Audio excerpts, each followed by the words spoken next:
আসসালামু আলাইকুম জামাল ভাই, আপনি ভালো আছেন না? ভালো আছি, ভালো আছেন? আছি ভাইয়া ভালোই। তাহলে যে বেগুন যে করলেন, আজকে ক্ষেতের বয়স কত? আজকে ক্ষেতের বয়স 65 থেকে 70 দিন। 70 দিন হয়েছে।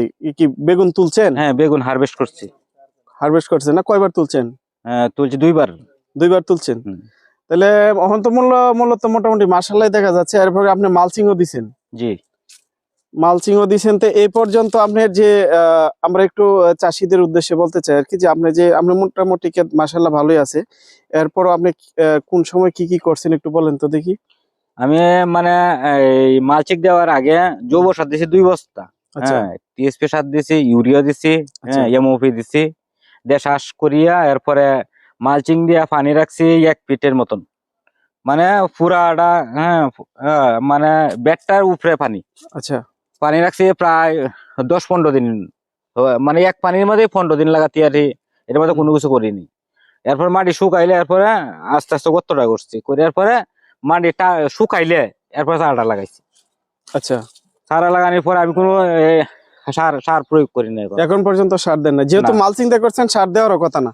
তাহলে আপনি যেভাবে বলতেছেন যে প্রথমে আপনি বেসাল ডোজ হিসাবে জৈব সারের পাশাপাশি টিএসপি এমওপি যা যা সার আছে সবগুলা দিয়ে এরপরে মালচিং বিছায় নিছেন। যাবতীয় সার প্রয়োজন যা আছে জিঙ্ক বোরন সহকারে সব একসাথে দিয়ে নিছি। আচ্ছা, একসাথে দিয়ে নিছেন। এরপরে আপনি মালচিং বিছালেন, মালচিং বিছানোর পরে পানি দিয়ে দিয়েছেন।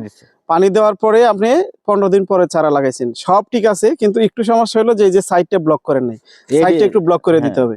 আচ্ছা যাই হোক, তাহলে এখন পর্যন্ত তো ক্ষেত আছে ইনশাআল্লাহ ভালো, ইনশাআল্লাহ ভালো আছে। আর পোকামাকড়ের ওষুধ সিনজেন্টারের অনেক ওষুধই মানে ব্যবহার করতেছেন। আচ্ছা যাই হোক, এই যে একটা দেখেন যে এই যে একটা বেগুনের সবচেয়ে মারাত্মক সমস্যা কিন্তু হলো এই যে ডুগা এবং মাছি পোকা। ঠিক আছে, এটার জন্য কি ওষুধ দিতেছেন? ওষুধ, হ্যাঁ। কি ওষুধ দেন এটার জন্য? ওষুধ দিতেছি, বলিউম ফেক্সি দিতেছি, বলিউম ফেক্সি ফ্যাগাসাজ, আচ্ছা মানে দুইটা একসাথে দিতেছি। এরপরে দিতেছি এই এই নতুন একটা ওষুধ আছে ইনসুফিয়া। আচ্ছা ইনসিপি, হ্যাঁ হ্যাঁ হ্যাঁ, ইনসুফিয়া দিলে ভালো একটা রেজাল্ট পাচ্ছেন। আচ্ছা যাই হোক, তাহলে আপনি মোটামুটি ডগা এবং ফল ছিদ্রকারী ওষুধ দিয়েছেন। এরপরে যে আপনি সবচেয়ে যেটা করণীয়, কারণ হচ্ছে আমরা ওষুধ তো দিবই, ওষুধের পাশাপাশি হলো যে আমাদের পরিষ্কার পরিচ্ছন্ন চাষাবাদ। আমরা বেগুনের দুজি ধরি, তাহলে সবচেয়ে মারাত্মক পোকা হলো ডগা এবং ফল ছিদ্রকারী বেগুনের সবচেয়ে মারাত্মক একটা পোকা, এটাই সবচেয়ে আক্রান্ত হয় বেশি। এছাড়া হলো যে মাছি পোকা, জাপ পোকা, জেফির অ্যাসিড, এগুলো একটু লাগে, এগুলো নর্মাল একটা ওষুধ দিলে চলে যায়। কিন্তু আমাদের চাষি ভাইরা কিন্তু ক্ষতিগ্রস্ত হয় সবচেয়ে যে ডগা এবং ফল ছিদ্রকারী পোকার জন্য। দেখা গেছে যে একদিন দুই দিন পর পর তারা ওষুধ ব্যবহার করে, এরপরেও ক্ষেতে সমাধান হয় না, এই ডগা এবং ফল ছিদ্রের মাছি পোকা নির্মূলের ধ্বংস হয় না।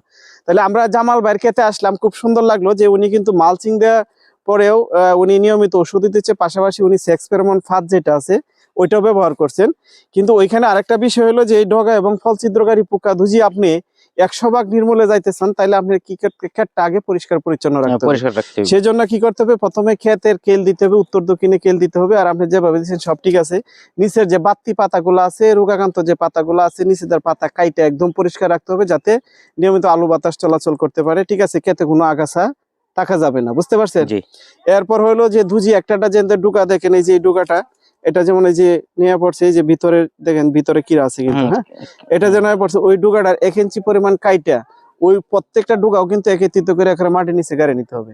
এবং আপনি ওই যে নিচে যে পাতা ভাঙছেন বা নিচে দেয়া যে পাতাগুলা যে ভাঙিয়া এই যে ড্রেনের মধ্যে আপনি ফালাই রাখছেন, ওই পাতাগুলা কিন্তু এখানে ফালানো যাবে না। ওই পাতাগুলো এক একটা দলা করে ওইলে আগুন দিয়ে পুড়িয়ালতে হবে, নাহলে গর্তের মধ্যে আপনি রাইখা মাটিতে ডাইকা দিতে হবে। ঠিক আছে, তাইলে কি হবে, এখানে ওই যে মাছি পোকা, ডিম, লার্ভা এবং কিরা থাকতে পারে, পুতুলিও থাকতে পারে, এইগুলো একদম নির্মূলে ধ্বংস হয়ে যাবে। আপনার ক্ষেত্রে নতুন করে আর ওইটা আসবে না। ঠিক আছে, তাহলে ওইটা যদি করেন তো মূলত আপনি 100% এই মাজরা পোকা, বেগুনের যে ডগা ফল ছিদ্রকারী পোকা, ওইটা থেকে আপনি ক্ষেতকে সুরক্ষা করতে পারবেন।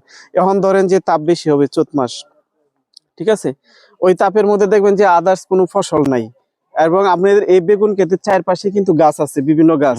ঠিক আছে, এই যে বেগুনের যে মাজরা, এটা কিন্তু দিনের বেলা এখানে আসে না, বিকাল বেলা সকাল বেলা বসে ডিম পাড়ে এসে আবার গাছে উঠে যায়। তাহলে এখানে যেহেতু পর্যাপ্ত গাছ আছে, তাহলে আপনি ক্ষেত যদি পরিষ্কার পরিচ্ছন্ন না রাখেন, তাহলে আপনি এই 3 দিন পর পর ওষুধ দিয়ে কিন্তু আপনার কোনো রেজাল্ট আসবে না। ঠিক আছে, হ্যাঁ, পরিষ্কার রাখতে হবে, পরিষ্কার পরিচ্ছন্ন রাখতে হবে। আর পাশাপাশি ওই যে আপনি যেটা মালচিংটা দিচ্ছেন, এটা সাইডটা একটু ব্লক করে দিয়েন। ঠিক আছে, সাইডটা ব্লক করে দিলে যেটা হবে, এই যে দেখেন সূর্যের আলো পড়তেছে, পড়ার পরে কিন্তু এই যে সাইডে হাওয়া ঢুকতেছে, আবার নিচে মাটি গরম হচ্ছে, এটা যে গামে এখানে জোত তৈরি হওয়ার কারণে পানিটা যে এটা গাম হবে গামড়া মাটির সাথে মিশার কথা, এটা কিন্তু আবার কি হয়ে যাবে, বাতাসের সাথে বাতাসে, মিশে সে চলে যাচ্ছে। ঠিক আছে, ওইটা মূলত আপনার এইভাবে ক্রিয়া করে। ধন্যবাদ ভাই, আপনার বেগুন ক্ষেত দেখে ভালো লাগলো, মোটামুটি ভালোই। ধন্যবাদ জামাল ভাই।